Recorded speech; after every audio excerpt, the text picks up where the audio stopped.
নমস্কার বন্ধুরা, welcome back to my channel SS story reader.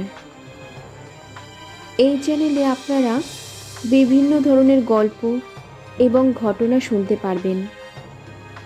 আমার চ্যানেলে নতুন বন্ধু হয়ে থাকলে চ্যানেলটি অবশ্যই সাবস্ক্রাইব করবেন। আজ আপনাদের যে গল্পটি শোনাতে চলেছি সেটি একটি ভূতের গল্প, উবের ড্রাইভার। গল্প পাঠে আমি শর্মিলা। তবে চলুন দেরি না করে শুনে নেওয়া যাক। শেষমেশ ও নিজে ছেড়ে দিয়ে গেল আমায় বিমানবন্দরে। যাওয়ার সময় ওর চোখে জল ছিল। জল গোপন করে বলল, রাতের দিকে ফোন করো, অসুবিধা নেই, আমি ধরব। শুধু আগে থেকে মেসেজ করো যাতে অনলাইন থাকি। যাবার সময়ও দুইবার পিছনে তাকালো। জানি না ওর সাথে আর দেখা হবে কি না। চুক্তিতে লেখা আছে 6 মান্থ অন 1 মান্থ অফ। সহজ ভাষায় বললে 6 মাসে কাজ করে 1 মাসের ছুটি পেয়ে ফিরব। কিন্তু নতুন কোম্পানি, ট্রেনিং, ওয়ার্ক পারমিট, একা মা ওসব করতেই 2 মাস লাগিয়ে দেবে। 6 মাসটা 9 মাস নিয়ে নেবে ছুটি দিতে। বিদেশে চাকরি মানে আমি তো আর হোয়াইট কালার জব করতে যাচ্ছি না, বরং চাকরিটা খুব জরুরি ছিল বলে পদ অবনতি করেই যাচ্ছি। এক কথায় গতর খাটিয়ে পয়সা আয় করতে যাচ্ছি। যারা মেধা খাটিয়ে আয় করে তাদের সাথে আমাদের অনেক পার্থক্য। দেখুন না, দেশ ছাড়ছি ট্যুরিস্ট ভিসায়। ইমিগ্রেশন অফিসার আটকে দিতেই পারে ইচ্ছে করলে। হোটেল বুকিং দেখাও, রিটার্নিং টিকিট দেখাও, এই দু একটা কথা বলেই। ও দেশে গিয়ে গরু ছাগলের মতো লেবার ক্যাম্পে দিন কাটাতে হবে, যতদিন না দরকারি কাগজপত্র বানাই। গ্রাম বাংলার বহু ছেলে আজকালের মধ্যপ্রাচ্যে দেশগুলোতে কাজ করতে যায়।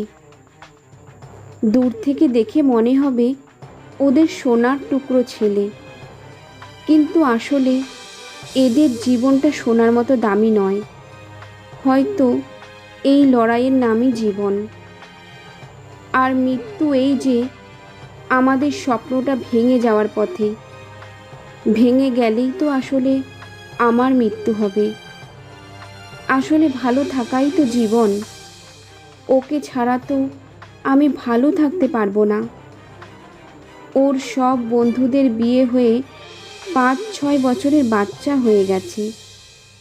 অনেক সময় ওর বাবা মা ওনার ঠিক কোনোভাবে জেনে গেছিল আমি বিদেশে গিয়ে রান্নাবান্নার কাজ করি। আর তাও আবার সমুদ্রের মাঝে তেলের খনিতে। মুহূর্তের মধ্যে মৃত্যু আমাদের আপন করে নিতে পারে। তাই শর্ত দিয়েছিল বিদেশে নয়, এখানে থেকেই একটা সম্মানজনক আয় করতে হবে। এমনি তো চাকরির বাজার খারাপ, তার উপর বয়স হয়েছে। তাই জমানো টাকায় ব্যবসা করার চেষ্টা করলাম। আর শখ করে কেনা গাড়িটা ওলাতে ভাড়া দিলাম। ড্রাইভার আমার বন্ধু। ও আমাকে বলেছিল, নিজে গাড়ি না চালালে তুই পয়সার মুখ দেখতে পারবি না। ব্যবসাও চলছে না। মুদি দোকান, ধার বাকি দিতে হয়। ফলে নগদ লাভটা কি হচ্ছে বুঝতে পারি না। তাই রাতের বেলায় গাড়ি নিয়ে 2-একটা ট্রিপ মেরে দিয়ে থাকি, এই আর কি। বিশেষ করে এয়ারপোর্টে একটা ভাড়া পেয়ে গেলেই কেল্লাফতে। আমার বন্ধু অবশ্য বারণ করে দিয়েছে, অচেনা জায়গায় যাবি না। জিনকির হাটের একটা ভাড়া বারবার ক্যান্সেল করে দিচ্ছি, তবুও আসছে। আমি এবার ক্যান্সেল করলাম না। দেরি যদি করি তাহলে ওরা নিজেরাই ক্যান্সেল করে দেবে। আমি বারবার ক্যান্সেল করলে কোম্পানি থেকে ফাইল করতে পারে। কিন্তু হঠাৎ ফোন এলো একটা মেয়ের গলা। ভাই, খুব বিপদে আছি, একটু আসবেন তাড়াতাড়ি। ভাড়ার চেয়েও 200-300 টাকা বেশি দিয়ে দেব। অগত্যা হাজির হলাম, টাকার জন্য নয়, মহিলার আকুতিতে। টালিগঞ্জ একটা মাঝারি বয়সের লোক, গর্ভবতী কম বয়সী হিজাব পরা মেয়ে আর একটা ছেলে।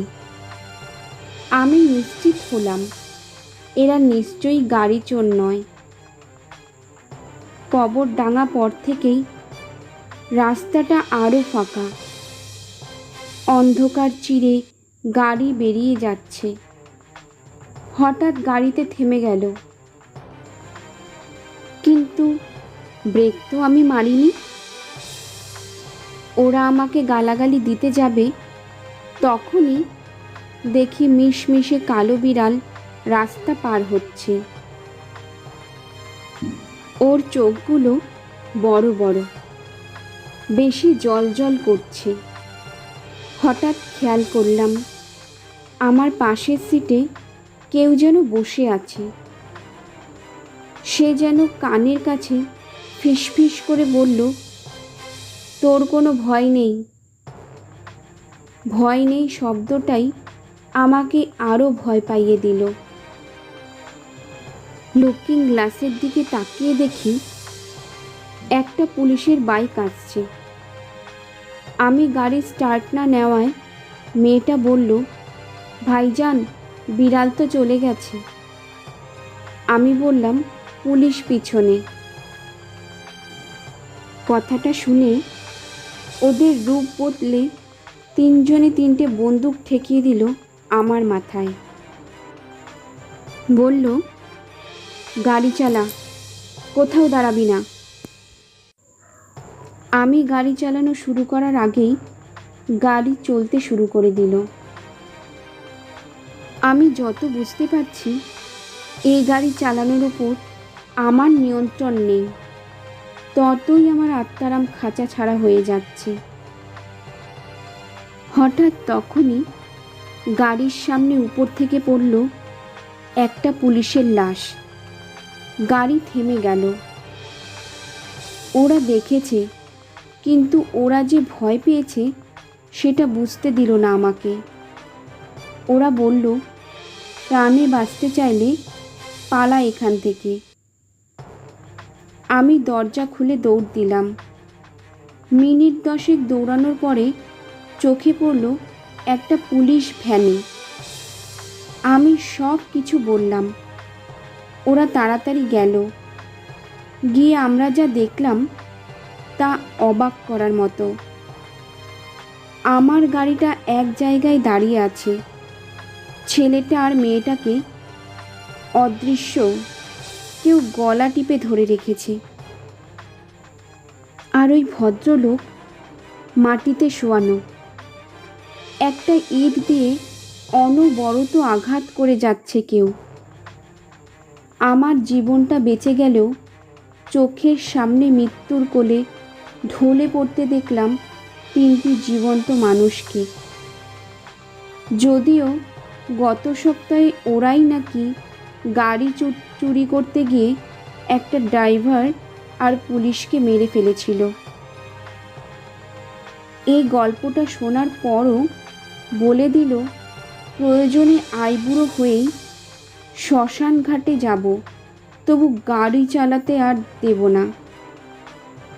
মৃত্যুকে সেই দিন অনেক কাছে থেকে দেখেছি, তাই একটা ভালো জীবনের আশা ছাড়তে পারলাম না।